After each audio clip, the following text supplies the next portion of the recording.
ನಿಮ್ಮ ಹತ್ರ ಕೇವಲ 3 ಮಾವಿನಕಾಯಿ ಇದ್ರೆ ಸಾಕು, ಈ ರೀತಿಯಾದ ಒಂದು ಜಾಮ್ ಅಥವಾ ನೀವು ಸ್ವೀಟ್‌ನ ರೆಡಿ ಮಾಡ್ಕೋಬೋದು. ಚಟ್ಪಟ ಅನ್ನೋ ಸ್ವೀಟು, ತುಂಬನೇ ಸ್ವೀಟು, ತುಂಬನೇ ಖಾರವಾಗಿರುತ್ತೆ.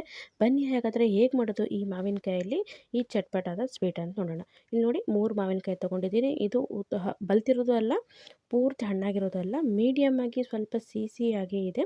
ಇದ್ರ ಸಿಪ್ಪೆಯನ್ನು ತಕ್ಕೊಳ್ತಾ ಇದ್ದೀನಿ ನೋಡಿ, ಈ ರೀತಿಯಾಗಿ ಸಿಪ್ಪೆ ತೆಗೆದಿದ್ದೀನಿ. ಇವಾಗ ಇದನ್ನು ಒಂದು ಸಮಾನಾದ ಸೈಜಿಗೆ ಕಟ್ ಮಾಡ್ಕೊಳ್ತಾ ಇದ್ದೀನಿ. ಮಧ್ಯದಲ್ಲಿ ಏನಾದ್ರು ಗೊರಟೆ ಇದ್ದರೆ ಅದನ್ನು ತೆಗೆದುಬಿಡಿ. ಇಲ್ಲಿ ಎಳೆಯಾದ ಗೊರಟೆ ಇತ್ತು, ಅದನ್ನು ಕೂಡ ತೆಗೆದಿದ್ದೀನಿ ನೋಡಿ. ಈ ರೀತಿಯಾಗಿ ಸಣ್ಣ ಸಣ್ಣ ಪೀಸ್ಗಳನ್ನಾಗಿ ಕಟ್ ಮಾಡ್ತಾ ಇದ್ದೀನಿ.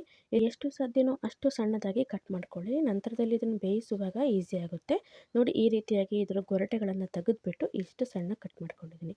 ಈಗ ಇದಕ್ಕೆ ಸ್ವಲ್ಪ ನೀರನ್ನು ಮಿಕ್ಸ್ ಮಾಡಿ ಚೆನ್ನಾಗಿ ಬೇಯಿಸ್ಕೋಬೇಕು. ಕಲರ್ ಕೂಡ ಚೇಂಜ್ ಆಗುತ್ತೆ ಈ ಸಮಯದಲ್ಲಿ ಬೇಯಿಸುವಾಗ. ಜಾಸ್ತಿ ನೀರು ಹಾಕಕ್ಕೆ ಹೋಗಬೇಡಿ, ನೀರು ವೇಸ್ಟ್ ಆಗುತ್ತೆ. ಮತ್ತು ಅದು ನೀರು ಕೂಡ ನಂತರದಲ್ಲಿ ವೇಸ್ಟ್ ಮಾಡೋ ಒಂದು ಪರಿಸ್ಥಿತಿ ಬರುತ್ತೆ. ಅದರಿಂದ ಸ್ವಲ್ಪನೇ ನೀರು ಹಾಕ್ಕೊಂಡು ಇದನ್ನು ನೋಡಿ ಈ ರೀತಿಯಾಗಿ ಬೇಯಿಸ್ಕೊಂಡಿದ್ದೀನಿ. ಈಗ ಒಂದು ಚಾಕು ಸಹಾಯದಿಂದ ಇದನ್ನು ಬೇಕಾದರೆ ನೀವು ಇದು ಮುಟ್ಟು ಹೊಡೆದ್ರೆ ಒಂಥರ ಪಚ್ಚಡಿ ಆಗಬೇಕು ನೋಡಿ. ಈ ರೀತಿಯಾಗಿ ಮೆತ್ತಗಾಗಿದೆ, ಇಷ್ಟಾದರೆ ಸಾಕಾಗುತ್ತೆ. ನಂತರದಲ್ಲಿ ಇದನ್ನು ನಾವು ಪೂರ್ತಿಯಾಗಿ ತಣಿಸ್ಬೇಕಾಗುತ್ತೆ ನೋಡಿ. ಈ ರೀತಿ ಮುಟ್ಟಿದ್ರೆ ಕೂಡ ಎಷ್ಟು ಚೆನ್ನಾಗಿ ಕಟ್ ಆಗ್ತಾ ಇದೆ ಅಂತ. ನೀರು ನೋಡಿ ಕರೆಕ್ಟಾಗಿ ಆಗಿದೆ. ಜಾಸ್ತಿ ನೀರು ಹಾಕ್ಕೊಂಡ್ರೆ ಉಳಿದ್ಬಿಡುತ್ತೆ. ಆದ್ದರಿಂದ ಎಷ್ಟು ಸಾಧ್ಯನೋ ಅಷ್ಟು ಕಡಿಮೆ ನೀರೇ ಹಾಕ್ಕೊಳ್ಳಿ ನೋಡಿ. ನಿಮಗೆ ತೋರಿಸ್ತಾ ಇದ್ದೀನಿ ಎಷ್ಟು ಮೆತ್ತಗಾಗಿದೆ. ಇನ್ನೂ ಮೆತ್ತಗಾಗುತ್ತೆ ಅಂದರೆ ಕೂಡ ನೀವು ಮಾಡ್ಕೋಬೋದು ನೋಡಿ.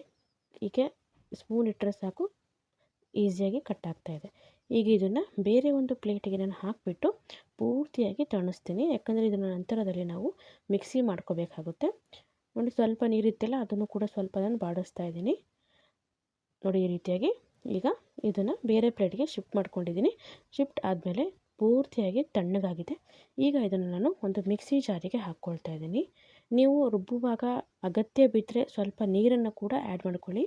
ಆದರೆ ನನ್ನ ಒಂದು ಸಲಹೆ ಏನಂದರೆ ನೀರನ್ನ ಆದಷ್ಟು ಅವಾಯ್ಡ್ ಮಾಡಿ. ಯಾಕಂದರೆ ನಂತರದಲ್ಲಿ ಇದನ್ನು ನಾವು ಕುದಿಸ್ಬೇಕಾದ್ರೆ ಸುಮ್ಮನೆ ಗ್ಯಾಸ್ ವೇಸ್ಟ್ ಆಗುತ್ತೆ. ಇವಾಗ ನೋಡಿದ್ರೆ ಗ್ಯಾಸ್ ಬೆಲೆ ಗಗನಕ್ಕೇರಿದೆ, ಯುದ್ಧಗಳು ಅಂತ ಹೇಳಿ. ಆದ್ದರಿಂದ ನೀರನ್ನು ಹಾಕದೇ ರುಬ್ಬಕ್ಕೆ ಟ್ರೈ ಮಾಡ್ಕೊಳ್ಳಿ ನೋಡಿ. ಈಗ ಎಲ್ಲ ಮಾವಿನಕಾಯಿ ಪೀಸ್ನು ಹಾಕಿದ್ದೀನಿ. ಈಗ ಇದರಲ್ಲಿ ಆಲ್ಮೋಸ್ಟ್ ನೀರಿನ ಅಂಶ ಇದೆ, ಮತ್ತು ನೀರು ಹಾಕೋ ಅವಶ್ಯಕತೆ ಇಲ್ಲ ನೋಡಿ. ಇಷ್ಟು ಗಟ್ಟಿಯಾಗಿ ಪೇಸ್ಟ್ ಆಗಿದೆ. ಈಗ ಇದನ್ನು ಒಂದು ಬೌಲಿಗೆ ಹಾಕ್ಕೊಳ್ತಾ ಇದ್ದೀನಿ, ಅಂದರೆ ಪ್ಯಾನಿಗೆ ಹಾಕ್ಕೊಳ್ತಾ ಇದ್ದೀನಿ. ನೀವು ಯಾವ ಪ್ಯಾನಲ್ಲಿ ಬಿಸಿ ಮಾಡ್ತೀರೋ ಅದೇ ಒಂದು ಪ್ಯಾನಲ್ಲಿ ಹಾಕ್ಕೊಳ್ಳಿ. ನೀರು ಕಡಿಮೆ ಇದ್ದಷ್ಟು ಬೇಗನೆ ರೆಡಿ ಆಗುತ್ತೆ. ಆದ್ದರಿಂದ ನಂತರದಲ್ಲಿ ಇಲ್ಲಿ ಬೆಲ್ಲನ ಹಾಕ್ತಾಯಿದ್ದೀನಿ. ಆರ್ಗ್ಯಾನಿಕ್ ಬೆಲ್ಲ, ಕಲರ್ ಇಲ್ಲದೆ ಇರುವಂಥದ್ದು. ಆದ್ದರಿಂದ ನಮಗಿಲ್ಲಿ ನಾವೇನು ಸ್ವೀಟ್ ಮಾಡ್ತೀವಲ್ಲ ಮಾವಿನಕಾಯಿ ಜಾಮು, ಅದು ಕೂಡ ಕಲರ್ ಚೇಂಜ್ ಆಗುತ್ತೆ. ಮತ್ತು ಯಾವುದೇ ಇದಕ್ಕೆ ಆರ್ಟಿಫಿಷಿಯಲ್ ಕಲರ್ ಏನೂ ಹಾಕ್ತಾಯಿಲ್ಲ. 100% ಹೆಲ್ದಿಯಾಗಿರುವಂಥ ಒಂದು ಜಾಮ್ ಅಂತ ಹೇಳ್ಬೋದು ನೋಡಿ. ಈಗ ಬೆಲ್ಲನೂ ಹಾಕಿಬಿಟ್ಟು ಗ್ಯಾಸ್ನ ಆನ್ ಮಾಡ್ಕೊಂಡಿದ್ದೀನಿ. ಗ್ಯಾಸ್ ಆನ್ ಮಾಡಿದ್ಮೇಲೆ ನೋಡಿ ಬೆಲ್ಲ ಕೂಡ ಕರಗ್ತಾ ಇದೆ. ಇವಾಗ ಇದನ್ನು ಚೆನ್ನಾಗಿ, ಇಲ್ಲಿ ನೀರಿನ ಅಂಶ ಏನಿದೆ ಈ ಎಲ್ಲ ಅಂಶ ಹೋಗಬೇಕು. ಅಲ್ಲಿವರೆಗೂ ನಾವು ಇದನ್ನು ಚೆನ್ನಾಗಿ ಫ್ರೈ ಮಾಡ್ಕೊಳ್ತಾ ಇರಬೇಕು ಪ್ಯಾನಲ್ಲಿ. ನೀವು ನಾನ್ ಸ್ಟಿಕ್ ತಗೊಳ್ತೀರಾ ಅಂದರೆ ಚೆನ್ನಾಗಿರುತ್ತೆ, ಅದು ತಳ ಹಿಡ್ಕೊಳ್ಳೋದಿಲ್ಲ. ಇಲ್ಲ ಸ್ಟೀಲಿನ ತಗೊಳ್ತೀರಾ ಅಂದರೆ ಸ್ವಲ್ಪ ತಳ ಹಿಡ್ದಂಗೆ ಆಗುತ್ತೆ ನೋಡಿ. ಒಂದು ಸ್ವಲ್ಪ ಇಲ್ಲಿ ಗಟ್ಟಿಯಾಗಿದೆ, ನೀರಿನ ಅಂಶ ಸ್ವಲ್ಪ ಹೋಗಿದೆ. ಆವಾಗ ನಾನು ಸ್ವಲ್ಪ ಚಾಟ್ ಮಸಾಲ, ಸ್ವಲ್ಪ ಖಾರದ ಪುಡಿ, ಹಾಗೆ ಚಿಟಿಕೆಯಷ್ಟು ಉಪ್ಪನ್ನು ಹಾಕ್ಕೊಂಡಿದ್ದೀನಿ. ಖಾರದ ಪುಡಿ ತುಂಬಾ ಖಾರ ಇದೆ, ಅದರಿಂದ ಸ್ವಲ್ಪನೇ ಹಾಕ್ಕೊಂಡಿದ್ದೀನಿ ನೋಡಿ. ಈಗ ಚೆನ್ನಾಗಿ ಮಿಕ್ಸ್ ಮಾಡ್ಕೊಳ್ಳಿ. ಈ ಒಂದು ಚಾಟ್ ಮಸಾಲ ಹಾಕಿದ್ರೆ ಚಟ್ಪಟ ನನಗೆ ತಿನ್ನುವಾಗ, ನಾವು ಸಣ್ಣವರಿದ್ದಾಗೆಲ್ಲ ಚಿಗಳಿ ಬರ್ತಾಯಿತ್ತು, ಒಂದು ಪ್ಲಾಸ್ಟಿಕ್ ಚಮಚಕ್ಕೆ ಅಥವಾ ಕಡ್ಡಿಗೆ ಹಚ್ಚಿಬಿಟ್ಟು ಅದೇ ಒಂದು ಟೇಸ್ಟ್ ಬರುತ್ತೆ. ಅದೇ ಇಲ್ಲಿ ಮಾವಿನಕಾಯಿ ಅದಾಗಿರೋದ್ರಿಂದ ಮಾವಿನಕಾಯಿ ಒಂದು ಟೇಸ್ಟ್ ಬರುತ್ತೆ ನೋಡಿ. ಈಗ ಎಲ್ಲ ಚೆನ್ನಾಗಿ ಮಿಕ್ಸ್ ಆಗಿದೆ. ನಾವು ಹಾಕಿರೋ 2 ಪೌಡ್ರು ಅಷ್ಟೇ. ಬೇಕಾದರೆ ಕೆಲವೊಬ್ಬರು ಬೇರೆ ಬೇರೆ ಪೌಡ್ರುಗಳನ್ನು ಹಾಕ್ತಾರೆ. ಆಮ್ಚೂರ್ ಪೌಡ್ರು ಅಂತ ಬರುತ್ತೆ, ಅದನ್ನು ಕೂಡ ಹಾಕ್ತಾರೆ. ಇಲ್ಲಿ ನಾನು ಮಾವಿನಕಾಯಿ ಹಾಕಿರೋದ್ರಿಂದ ಆಮ್ಚೂರ್ ಪೌಡ್ರ್ ಹಾಕೋ ಅವಶ್ಯಕತೆ ಇಲ್ಲ. ಅದರಿಂದ ಚಾಟ್ ಮಸಾಲ ಹಾಕಿದ್ದೀನಿ ನೋಡಿ.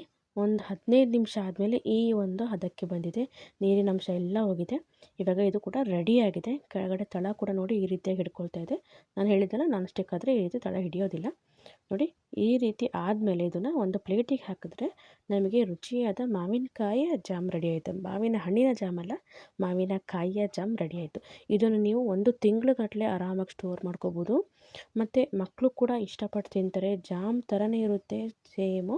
ನೀವು ಅಂಗಡಿಯಿಂದ ತರೋ ಜಾಮ್ಗಿಂತ ರುಚಿಯಾಗಿರುತ್ತೆ, ಹೆಲ್ದಿಯಾಗಿರುತ್ತೆ, ಮನೇಲಿ ಮಾಡಿರ್ತೀವಲ್ಲ ಅದರಿಂದ. ಮತ್ತು ಟೇಸ್ಟ್ ಕೂಡ ತುಂಬ ಚೆನ್ನಾಗಿರುತ್ತೆ. ಒಂದು ಸರಿ ನಿಮಗೆ ಈ ಮಾವಿನಕಾಯಿ ಸೀಸನಲ್ಲಿ ಮಾವಿನಕಾಯಿ ಸಿಕ್ತು ಅಂದರೆ ಮಾಡಿ ನೋಡ್ಕೊಳ್ಳಿ, ಖಂಡಿತವಾಗಿ ನಿಮಗೆ ಇಷ್ಟ ಆಗುತ್ತೆ. ಹಾಗೂ ಯಾರೆಲ್ಲ ನಮ್ಮ ಚಾನಲ್ ನೋಡ್ತಿರೋ ದಯವಿಟ್ಟು ಸಬ್ಸ್ಕ್ರೈಬ್ ಮಾಡ್ಕೊಂಡು ಲೈಕ್ ಮತ್ತು ಶೇರ್ ಮಾಡಿ.